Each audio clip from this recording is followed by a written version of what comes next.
Hello and welcome to part 3 of Shadowrun Returns Dragonfall. Yes, what did we do in the last episode? You watched it, I believe you did. So, let's start. Let's see what happens today at the Bazaar. Home to nearly 500,000 people, and until yes, you know this, you have watched the other Let's Plays of Shadowrun Return Dragonfalls from me. We are at the Bazaar. It's a safe house, and at the last episode we have to talk much. There was much talking, and now we have to find clues on our Johnson, the one who has given us the last mission, that we can find any indices on. Yes, so we wanted to know why Monica had to die. You know, I want to know it. I hope you too. So, loading is ended and we start. Yes, we're here. We have a few people to talk to. By the way, we have Dante with us now, I think. A little dog from Monica. Okay, here we can go out from the Bazaar. But first, we will talk and chat a little bit to Dietrich.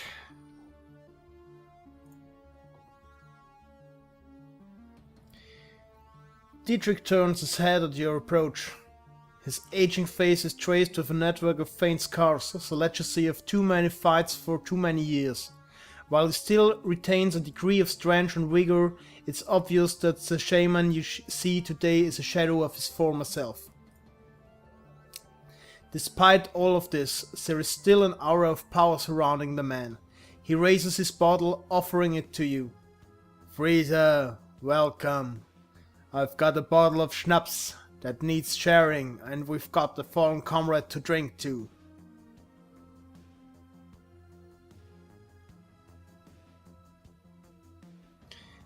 Take the bottle? Yes, we take the bottle. We always take it. To Monica Prost. The liquor in the bottle is crystal clear, and as you raise it, you catch an intoxicating whiff of cloves and caramel. It tastes of sweet corn and walnuts, with a lingering aftertaste of buttery toffee. Sounds good. You swallow a swig, then return the bottle to Dietrich's outstretched hand. He takes a long pull on the bottle, then locks eyes with you. Let me ask you a question, Frieza. What made you choose to come to Berlin?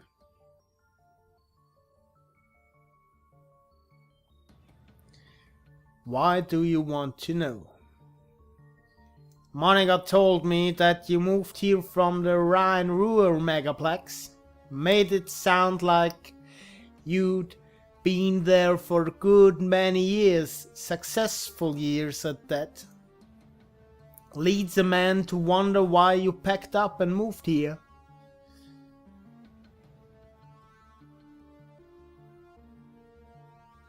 It was time for a change, that's all.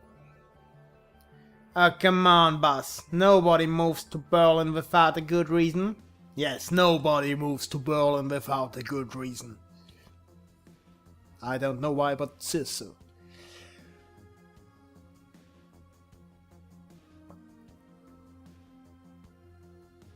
Somebody does. You're looking at him. No, not really. Dietrich shakes his head at you, a wry smile on his face. Alright, friend. You wanna play Mr. Mysterious? You go right ahead. I mean, it's bullshit. And implies that you don't trust me, but if you wanna be that way, I can't stop you.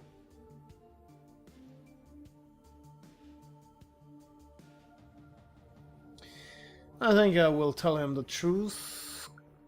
maybe it is the truth or not. I don't know. We will know when we have finished the game, so I will say that. A member of my old team betrayed me. Ain't that the pisser? I can handle all sorts of things, but betrayal always makes me see red.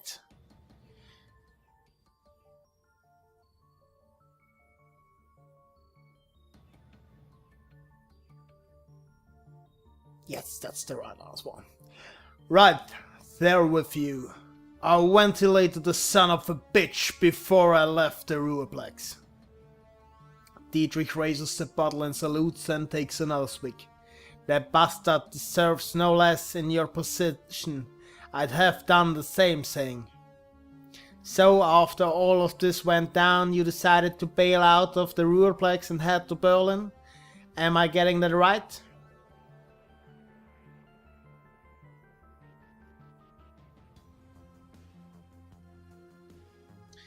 There was a bit more to it than that, but yeah.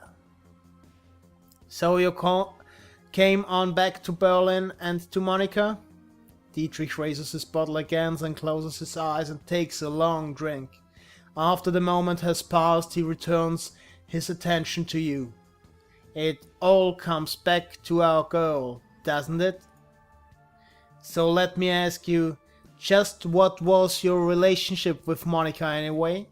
I know that you two knew each other way back, but she was pretty coy about those things.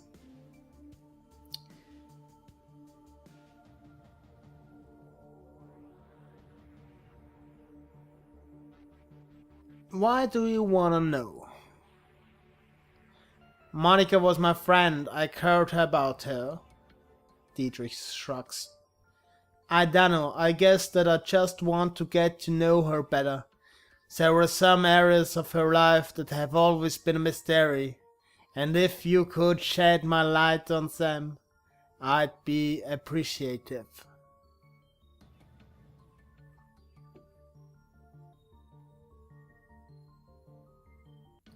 I knew Monica well enough to know what you mean. She did have a mysterious way about her. So what was the deal between the two of you? Don't leave me in suspense. We were friends. Right here there with you, and privileged to say so. She was one of the best women I've ever known. Anyway, I've taken enough of your time and the bottle's almost empty. That's the real reason, I think. Thanks for taking the time to talk. For what it's worth, I'm happy you're here with us. Dietrich takes a final pull on the bottle, then tips it forward, pouring the rest on the ground. Rest in peace, Monica. We'll miss you, girl. So, Dietrich have feelings. We didn't expect it. But what we either didn't expect, that we would talk to Aiga now, so we will talk to Aiga now. Aiga glares at you and you can taste the bile in her stare. She clearly still blames you for Monica's death. Something I can do for you, fearless leader?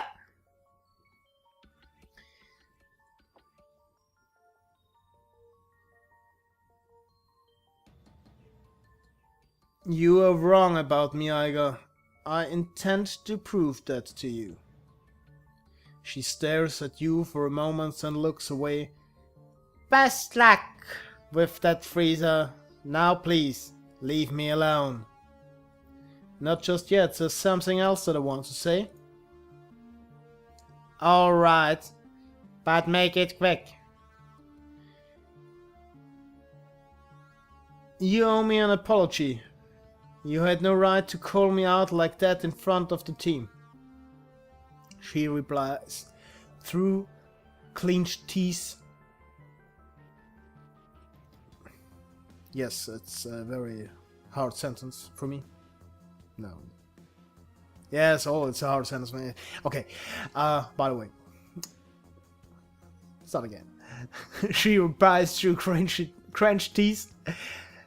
You want to step away from me, Frieza, right now? Did we? No, not just yet. We need to talk about Monica. Not right now, we don't. Don't push me on this, Frieza. One of these days we're gonna hash this out and you can talk all you like about the clusterfuck that killed one of my best friends, but it won't be today. Alright, Iga, but this conversation isn't over. It is for now, fearless leader. She turns away. Do us both a favor. Take the hint and go away. So, let's go away and let's find this Turk. We had to find a Turk named, I don't know. But first, we have karma points. Well, you remember, karma points are for our abilities. Yes, and we have 5 points to spend. Spend karma. Yes, we are a ranged combat guy, so we will give it into ranged combat. I think we have an SMG. So we will push a few points into here.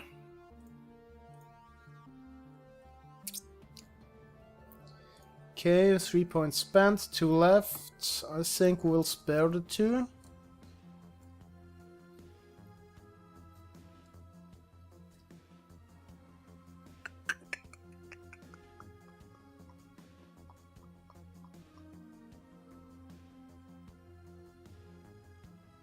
Yes. Decking would be fine, biotech would be fine. ESP, drone control, yes, there's such likely things. Charisma.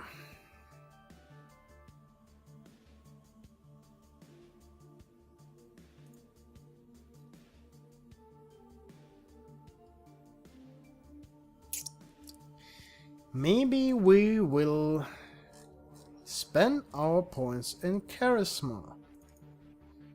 Yes, 1 into the SMG and 4 into Charisma for a second etiquette. And we take... what should we take? Corporate? Nah. Security? Maybe. Socialite? No, we have gang, so we take... no, not street. Shadowrunner! Yes, affirmative. Okay, so we have all karma points spent.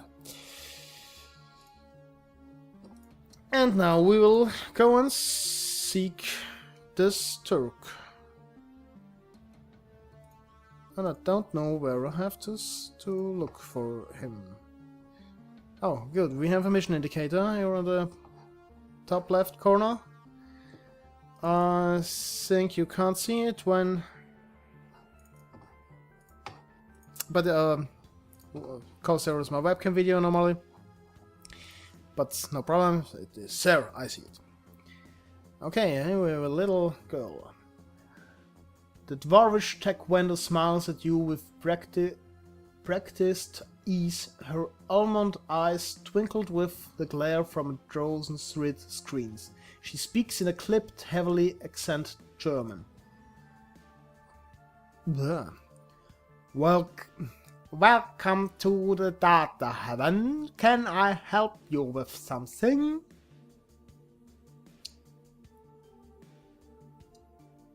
Yes, I will look for her tech. What do we have here? We have a Matrix courier outfit, we have programs, we have drones, we have cyberdecks. Nothing we can use or need. So let's take a look on the next guy, called Lane. Before you stand troll, though it is a stretch to say he's standing at all. His great mass is barely held upright by 2 vintage prosthetic legs, along with a crutch under one arm. His body clicks and hums with every shift of his weight. despite his disabilities, his eyes are sharp and calculating. I know you.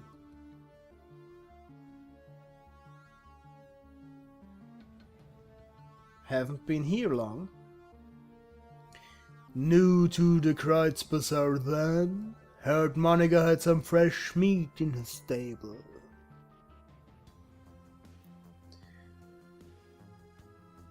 I'm Freezer, by the way. Good to meet you, Freezer. Name's Alexi Lane. What's your place in the Kreuzbazaar? No place really, just an old relic rotting away. Is there something you should know about Monica? Something happened to her on the run. How do you know? It was written all over your face. I had a feeling besides. Monica almost always comes around after run to check on everybody. She's long overdue, and now here you are in her place, so she's either severely wounded or outright dead. Which is it? I'm afraid she's gone. The grizzled troll nods grimly. The servos in his prosthetic complain as he lets loose a heavy sigh. Now, that's a shame. She was a hell of a runner, that one. And a good friend. I'll leave you, bye. Yes, that was a quick end of the conversation. So, let's see, who's the next one? Samuel Becken bluffs. At the sound of your approach, the orc turns to face you. He wears a severe expression, but there is kindness in his eyes. Samuel Beckenbauer. Guten Tag, Elf. Can I help you with something? I couldn't help overhearing your conversation. I take it that you run a charity of some sort? Newts? Yes, it isn't much, but we do what we can. Such as give me specifics. He clears his throat, then begins to count off on his fingers. In the past several years I have established a shelter where the disposed can sleep, a soup kitchen to feed the hungry, and a library for the people of the Kreuzbazaar to better themselves. It isn't much, I admit, but it's a start. A good start, Samuel. A volunteered worker says, a good start, Samuel. You mustn't be so hard on yourself. There are limits to what one man, even the determined man, can accomplish. It's true. He nods to the orc at his side. Thankfully, some of the residents that I've helped over the years have come back around to help me. I've got 15 assorted orcs and trolls from all around the Kreuzbazaar working with me now. They help me man the soup line, stock the library shelves, and to do all of the hundreds of other little things that a community organization needs done every day. These extraordinary individuals are living proof that we do here has value. They are my inspiration to continue forward. She beams at the compliment from her body language. It's clear that she idealizes Beckenbauer. Now, do you have any more questions? If not, I will bid you good day. I don't wish to sound self-important or rude, but there are many pressing matters that demand my time.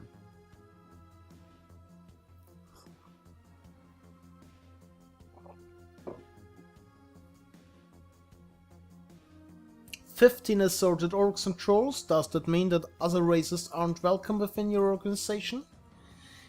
That's taking a rather narrow view of what we do. Yes, it is true that my assistants are all members of the goblinoid races.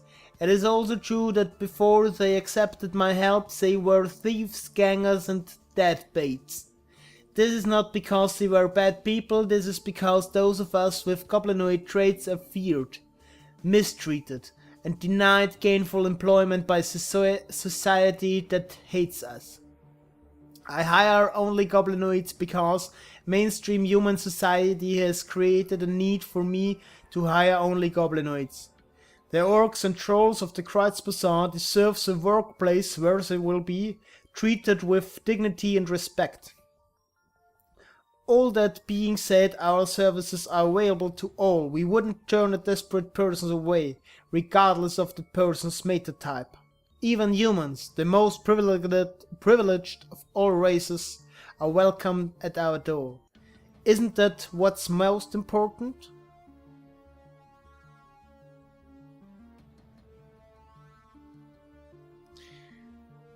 Your use of exclusionary language is telling even humans are allowed. Please, my friend, he shakes his head. Don't make this into something it isn't. Who the hell are you to question, Samuel? What have you done for the Kreuz Bazaar? No, there are more important things to do than argue about this. He nods at you. I'm sure that his heart is in the right place. Now please, friends, there are many tasks that demand my attention. Is there something more that you need, or shall I bid you farewell? No question, I'm just passing by. Just another boring conversation. So now it's time to seek that Turk guy, so we can make a little more out of this part. Maybe not only talking. Ah. Ooh, what's that? The special today is a caramel soykov. A caramel soykov. I took Burak Kazi. The man behind the counter looks right past you and at the dog following close behind. Dante, I will fetch his water dish, and perhaps a coffee for our friend here. Paul Amsel sends his regards. When he hears Amsel's name, the Turk's voice lowers and his accent becomes less exaggerated. His eyes take on a knocking look. Very good, please. Very good. Please express to Herr Amsel my appreciation of his patronage. If he needs any more catering jobs seen to in the future, I'm always happy to provide.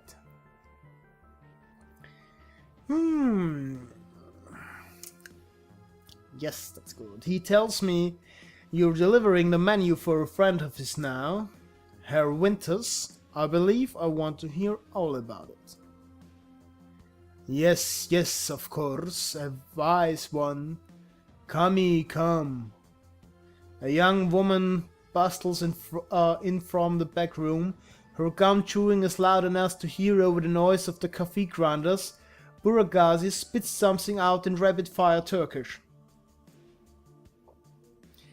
As you wish, uncle, I will see to it right away. Kami offers you a shy grin, snaps her gum, and hurries back into the room that she came from. My girl Kami is arranged to make contact with the chef as we speak. As will likely take some time, my chef is a busy man. While we wait, I wonder if you would be so kind as to run a small errand for me? A trifle, really? I hate to trouble you, I'm embarrassed to even ask, but I would be most appreciative of your help. What is this trifle? Artuk's voice lowers to nearly a whisper. The range is simple, hardly worthy of you. I have installed a number of data taps to Berlin's fiber optic network as part of my civic duty, you understand? These taps provide free matrix access for all who live in Kreuz Bazaar. In order to maintain their, their anonymity, each tap's protocol buffer must be reset every few days, A simple wish for you to visit each dead tab and reset it. Don't you have people for this? My regular ranch runners are all indisposed, and delightfully you are here. Besides, we must wait for Kami to return. It is a fortuitous circumstance. Just reset the tabs and come back when you're finished.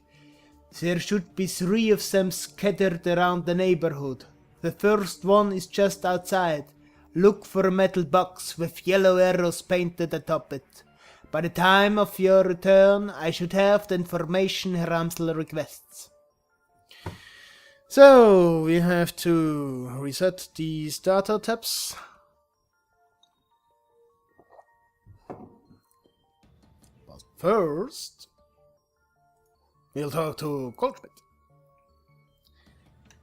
Hello, my friend. The voice that comes from the man in the chair is as enormous as its owner, a deep booming roar, dripping with unrestrained mirth. A fine day for a soy cuff, yes? Every day is a fine day. From the back of the store, the voice of the storekeeper cuts you off. Don't mind the fool in the chair. He roars like a traumatized walrus, stewing all day in his own sweat. The man behind the bar glares at Goldschmidt, his upper lip curled in disgust. I tolerate him only because he takes his soy cuff by the bucket. Goldschmidt responds with a raucous belly laugh. Apparently he finds the shopkeeper's insults to be hilarious. Ah, Altuk, mein Freund. You are as quick-witted and sharp-tongued as ever. I bow to you. If you wouldn't mind... Once again the shopkeeper cuts in. To bow to me, you would first have to vacate your chair. The shopkeeper claps his hands together, clasping them in front of his chest. I shall summon a team of determined young men and an ox to assist with the task. With luck, you will be on your feet by nightfall. Goldschmidt smiles up at you, his small eyes glittering. Enough of the senseless bickering. You have approached me for a reason, yes?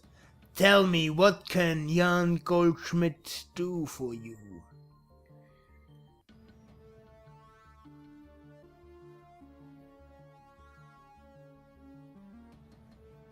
Something bad is going to happen if he doesn't stop interrupting me.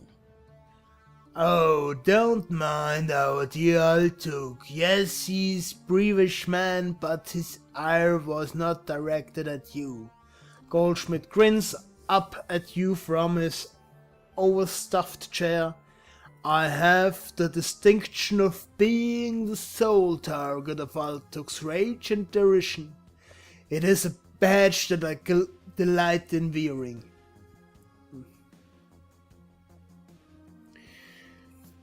I think, why did you put up with those insults? Don't you have any pride? I put up with them because they amuse me. The fact that they amuse me infuriates my dear friend Altuk, who in turn hurls more insults. Goldschmidt raises his Soikov cup in salute, and thus the circle continues. It is 2 years now that I've been your customer, yes, Altuk. 2 years of Soikov and strained patience, yes? And I remain happy and Altuk makes money. An ideal business relationship. That all sounds perfectly healthy. Take care, Jan. Goldschmidt gives you a deep nod, his shoulders quivering. Until next time, my friend. Who said that we are friends? No one said that. But okay. So, let's see. Oh, I think that's the first one. Yes. Alright then. Okay, here we have a guy to talk to. Let's see what David has to say. A pair of round eyes peer up at you from under the hood of a grime-smeared winter coat. You recognized him as David. One of the Kreuzbazar Streets kids. If you had to guess, you'd place him in his mid-teens, so it's difficult to tell beneath the grime and acne marring his face. You've seen him following Monica around between runs, chasing her heels like a lost puppy. She always seems to have a soft spot for the kid.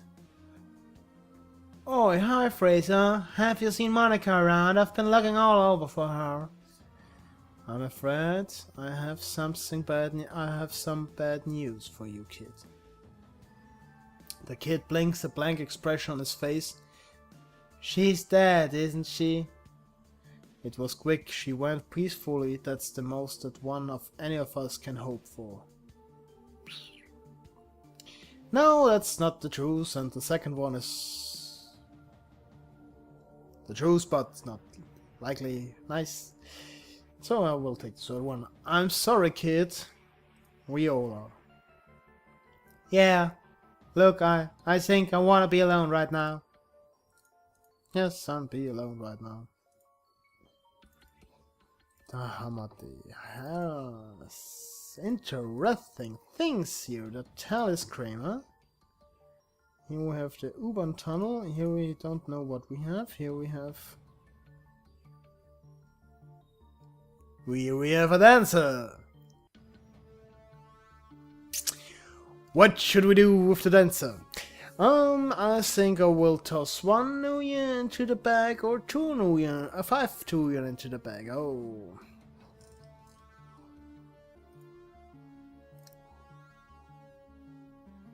I think we'll zoom in and look closer at it. Yes, I think we will take, we will toss 5 Nuyen into the bag.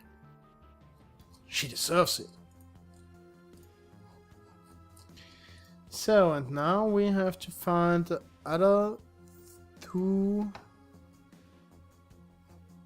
matrix nuts to reset them.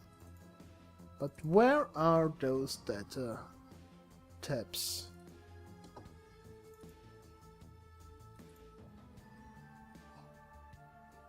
Oh, here's another one. And here rings the phone. And that's a statue. It's here. A bizarre monument towers before you. At the top of the pedestal, the form of an angel stand. Its outstretched wings looming over the small park, but the material is strange and uneven, giving the statue a cold Frankenstein-esque appearance. It appears that the artist had welded his monument together from various metal scraps and pieces of junk. As you approach, a small grimly monitor at the base of the statue flickers dimly to life. The grainy face of a smug young orc appears on screen. Interesting. Hello there, I'm Herbert Kunchel, the creator of this monument. What would you like to know? Press 1 key for state your name. We press the 1 key. This is my tribute to victory, the victory of anarchy. It is both a situation and parody of the statue we destroyed some 20 years ago. You may remember it from the history treats as the Siegessäule, or Goldesel, or Goldelse, or Goldelse? We know the Goldelse? No, not really. Press the 2 key, installation history, about the artist, step away. We press the 2 key. Isn't it obvious?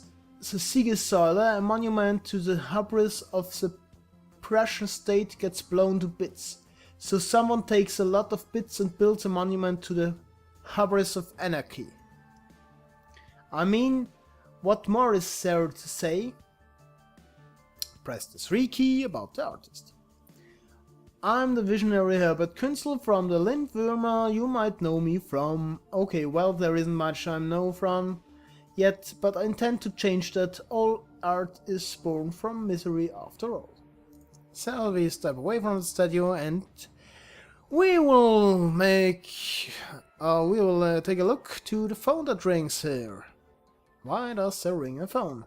It's an old obsolete phone booth, it's ringing. Pick up the receiver. Yes, we do this. A monotone pitch adjust voice begins speaking almost immediately. Says the Schockwellenreiter's contact for the Skeets is no more. Freezer is listed as a follow-up contact. This is our only secure line to the Keats. Please listen to the following instructions carefully, if you're a supporter of our cause.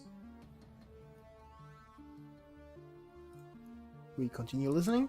We have phone booths in strategic locations throughout the city. Within each one you may find a request posted for specific information. If you can obtain a copy of this information, return here and submit it via the port below the receiver. We will verify the authenticity of the information remotely and post an undoctored copy of it onto the matrix ourselves. It is our stated goal for this information to remain free to all. However, you will be compensated for soon after information returned to this location. The line goes silent.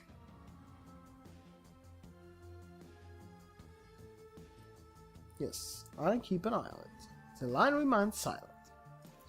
So we hang up the receiver and go away and search the search data tab. We have to reset. Where could it be?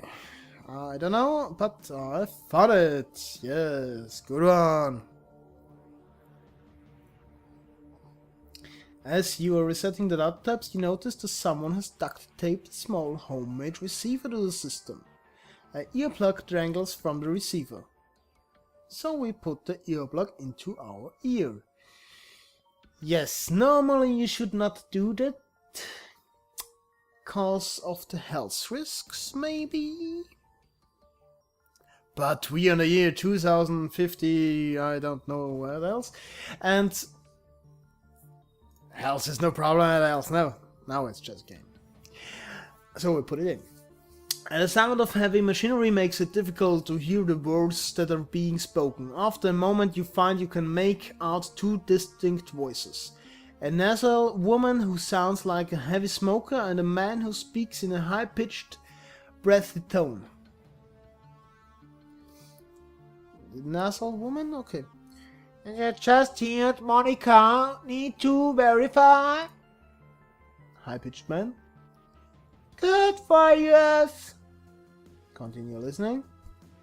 A sound like a conveyor belt starting adds to the noise of machinery, and you can't make out anything else until it comes to a stop a minute later. I think our next stop. One. Wait, isn't ready to make a move yet? To be patient. See who steps up. Could be someone more. I continue listening. More conveyor belt start up. All you can hear is the sound of machinery. Some sort of motorized vehicle starts up, drawing out everything else. A bell rings loudly again and again. It sounds like a telephone. You hear the sound of a door slamming shut, and the noise of machinery is suddenly muffled. There's a rattle of plastic and the ringing stops. The nasal woman's voice can be heard again in a sing-song tone. Guten Tag, how may I help you? Silence. Her tone changes, becomes more businesslike. I heard. Silence. Yes, he knows. I told him it wasn't time to make a move yet. Silence. What do you think? I'm an idiot? The council needs to meet again. Silence. I kill you. Silence. I know getting everyone in the same room is challenging. Getting them to agree on a course of action is going to be even more challenging.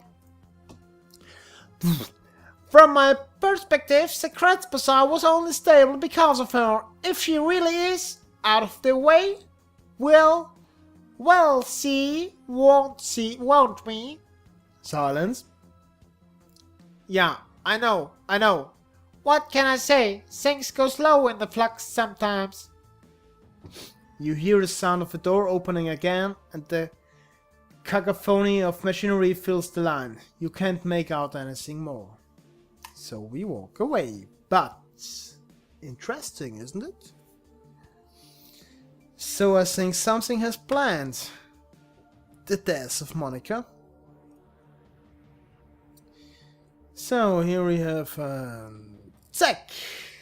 This elf has clearly seen better days. His skin is weatherly and emaciated as tough it has been stretched too tightly over his frame.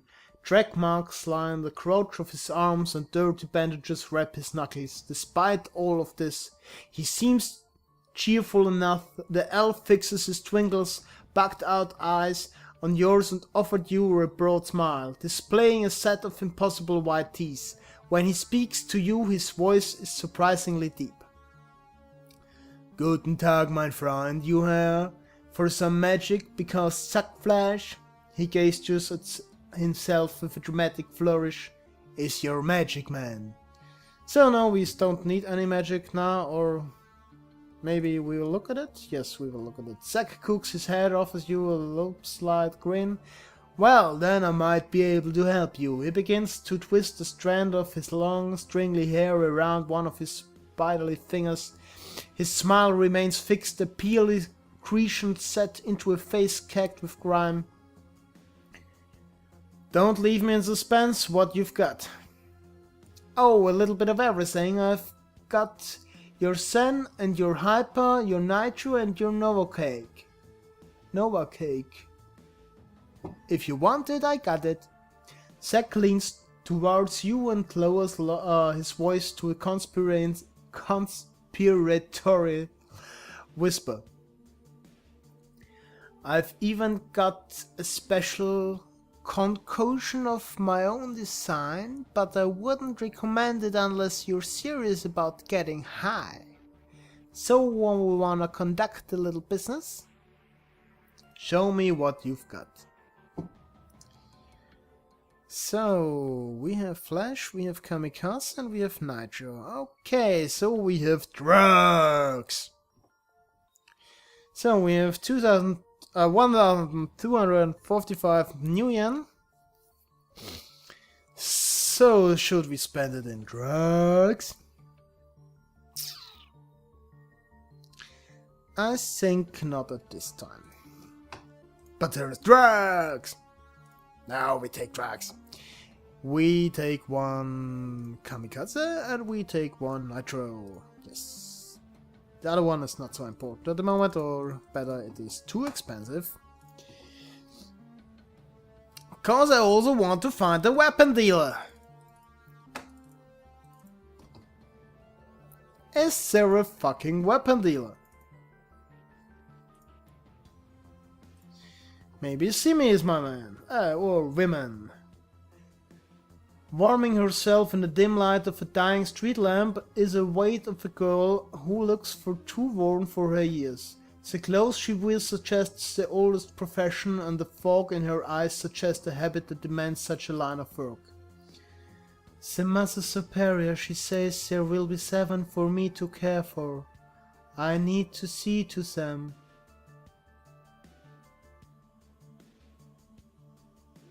You're high as a kite, aren't you? We could fly kites. I should ask the Mother Superior.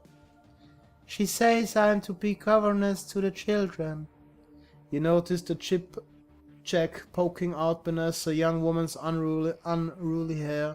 The vacant look in her eyes marks her as a likely BGL junkie, lost between reality and any number of better-than-life virtual constructs. I need money to get back to them. I'm going to step away. Yes, good, I need to rejoin the children. Oh yes, I love BTL junkies. miles away from reality. Okay, here we have another guy. Maybe he's my weapon dealer of choice. The Romani Patriarch is an impressive figure, an enormous man in his late 60s, burly and broad-chested despite his age. His voice is deep and resonant, and his breath is heavy and the stench of pipe tobacco. Taven Beckstyle Elf, you're here to conduct some business?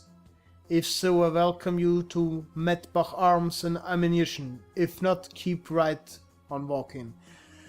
Oh, glory, arms and ammunition, that's the one I seek. I have cash and I need weapons. Show me the girls. That's the right one. We want to see what we have. We have a new armor. Plus 5 health points, maybe later. We have pistols that require ranged combat 4 and a data check. Yes, that's fine, cause we don't even have one of them. We have a taser. A black scorpion maybe. A Fachete. No, not what we can offend now, but a UC. We have the model 70 without smart link. If you owe a data check. If you owe a data check. We could buy a smart link weapon. Smart link weapons are better than normal. Cause you have better chance to hit. Because smartling is an connection between the eye and the hand, where you can better. I don't know the word now. Yes, you have a better chance to hit. That's good enough. So, but at this point, we will go to our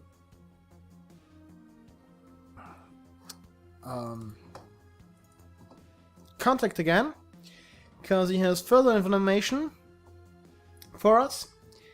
But yes, this is the end of part 3, I think.